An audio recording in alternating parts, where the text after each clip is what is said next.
It's me, the Bookworm, back here for my second episode of the Bookworm's Bedtime Stories. I hope you guys are enjoying the stories as much as I'm enjoying reading them to you. Thank you for joining me again, and I'm going to continue doing Christmas books. I'm recording here in the classroom. I teach 3rd grade, and this was our last day. We're getting out on Christmas break. I figure some of you are getting out for your Christmas break too, so I hope you have a good one. Anyway, today's book, continuing with our Christmas theme, is Santa's Book of Names, and it is by David McPhail.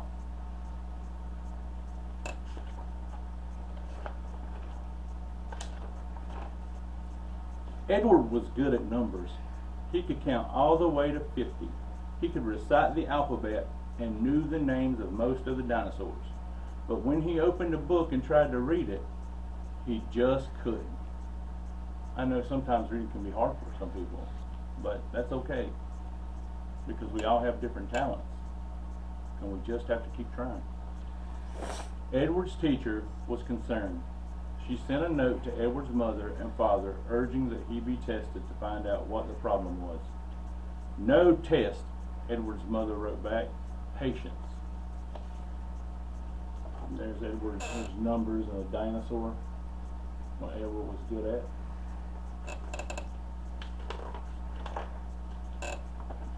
At bedtime on Christmas Eve, Edward's father read aloud Edward's favorite Christmas story. In the story, Santa Claus delivers presents to boys and girls around the world. How does Santa Claus remember the names of all the boys and girls he gives presents to? Edward asked when his father had finished. And where they live, and what toys to bring them. He must have a good memory, said Edward's father. Or maybe he has it all written down in a book, said Edward's mother as she came to say goodnight. See, there's a picture of Santa in his sleigh, and Edward's trying to figure out how he does it all. And then there's Edward and his father reading, and Edward's mother saying goodnight. After his mother and father had kissed him and turned off the light, Edward took his flashlight from under his pillow and tried to read the story himself. He wanted more than anything to be able to read, and he almost could, but not quite. Just as he turned the last page, Edward heard a noise. He sat up and listened. Yes, there it was again. And there's Edward. He's sitting up, reading in bed, trying to read, and he heard a noise.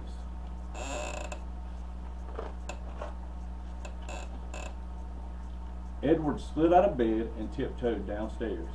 When he peeked into the living room, he saw that his stocking was filled and that there were presents under the tree. Santa had come and gone, and Edward had missed him. Then Edward noticed something else, something lying on the floor right in front of the fireplace. It was a book. He bent down and picked it up. The book was thick and heavy, and probably very old, for the cover was worn and the pages were tattered. Santa must have dropped it, Edward suddenly realized.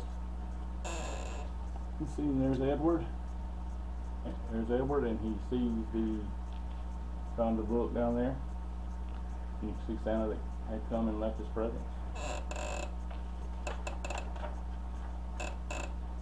He ran to the front door and threw it open and stepped outside.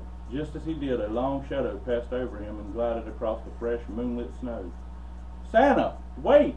cried Edward. "You forgot your book!" But in the jingle of the sleigh bells and the rush of the wind, Santa didn't hear, and in an instant he was gone. And there's Edward, and he's holding the book up out in the snow, trying to get Santa's attention.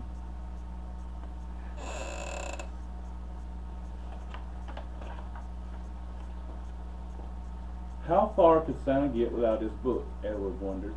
And when Santa realized the book was missing, how would he know where to find it? Then Edward had an idea.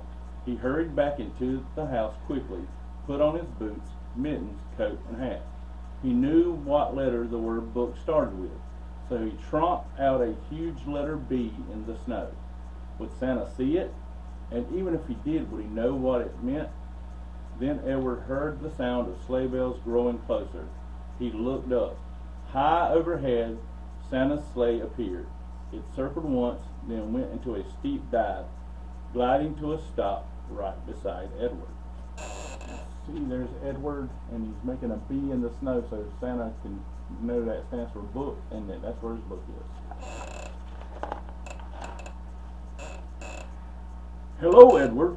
I see that you found my book," said Santa, who looked very much like the Santa in Edward's storybook, except that his nose wasn't round, it was pointed.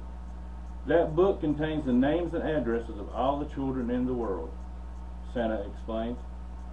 "Most of them I know by heart, but I can't always remember which present to leave. That's why I need my book." Edward held the book out to Santa.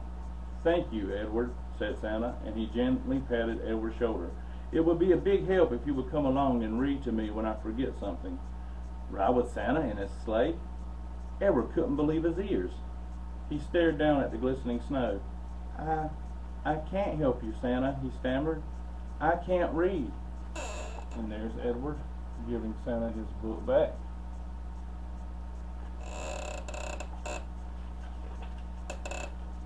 "Come along anyway. You can hold the book open so the pages don't blow," said Santa. "I promise I'll have you back before dawn." Edward smiled. "Okay," he said, and he jumped into the sleigh beside Santa, who bundled him up in thick woolen robes and placed the open book in his lap. Then Santa gave a low whistle, and the reindeer lunged forward, lifting the sleigh into the crisp, clear air. From rooftop to rooftop they went. At each stop, Santa would disappear down the chimney with a small bag full of toys. And there's Santa's sleigh. And they're flying around, and Edward's holding the book. I bet it'd be windy in that sleigh, open air. Wonder how Santa's hat doesn't fly off. Presently they came to a great city.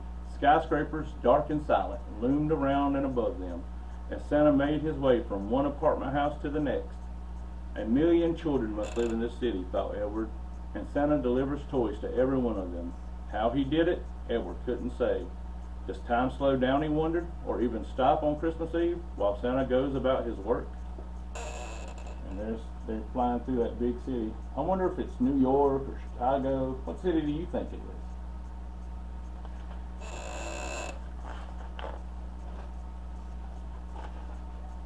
On they went to other cities and to every town and village in between. "I'll go wherever there's a child," Santa said. All this time, Edward had been holding the book and turning the pages so that Santa, his glasses balanced on the end of his nose, could glance over and read. What was written beside each name? He read aloud: Pablo Lopez, paint set, and Lucy Wells, baseball mitt, as Edward followed along. And there they are flying in the sleigh. Santa's reading the book, Edward's holding it open, and he's following along as Santa reads the list.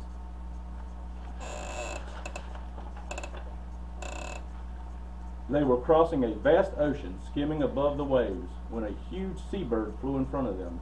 As they went past the bird, the tip of its wings brushed Santa's glasses and sent them spinning. Down, down the glasses fell, until with a faint splash they entered the dark sea and disappeared. Oh no, Santa lost his glasses. How can he read the book? His glasses fell off into the water. I wonder what's going to happen. Is Christmas going to be ruined? "Oh dear," Santa exclaimed. "Now I really need your help.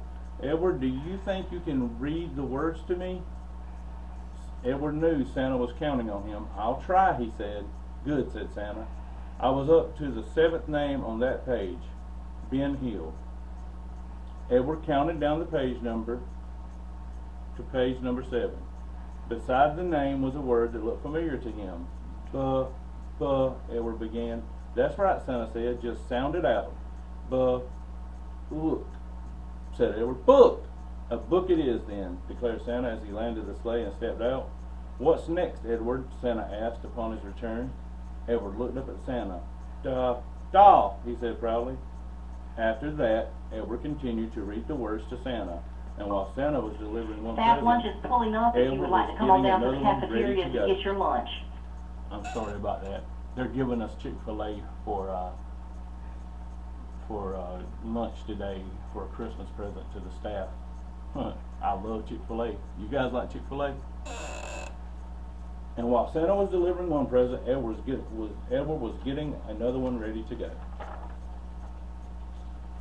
Finally, they were finished. Edward closed the book of names and placed it on the seat beside him. As Santa emerged from the last chimney and took one final present from his bag, it was a book. "Merry Christmas," said Santa as he handed the book to Edward. "Thank you for all your help. I couldn't have done it without you." Then he took up the reins once more, and in an instant they were streaking through the dawning sky. Edward opened his book to the first page and stared down at the words. I don't know if I showed you this picture with all that. That was Santa going down the chimney. Sorry, guys. And here Santa is flying into the dawn to take Edward home.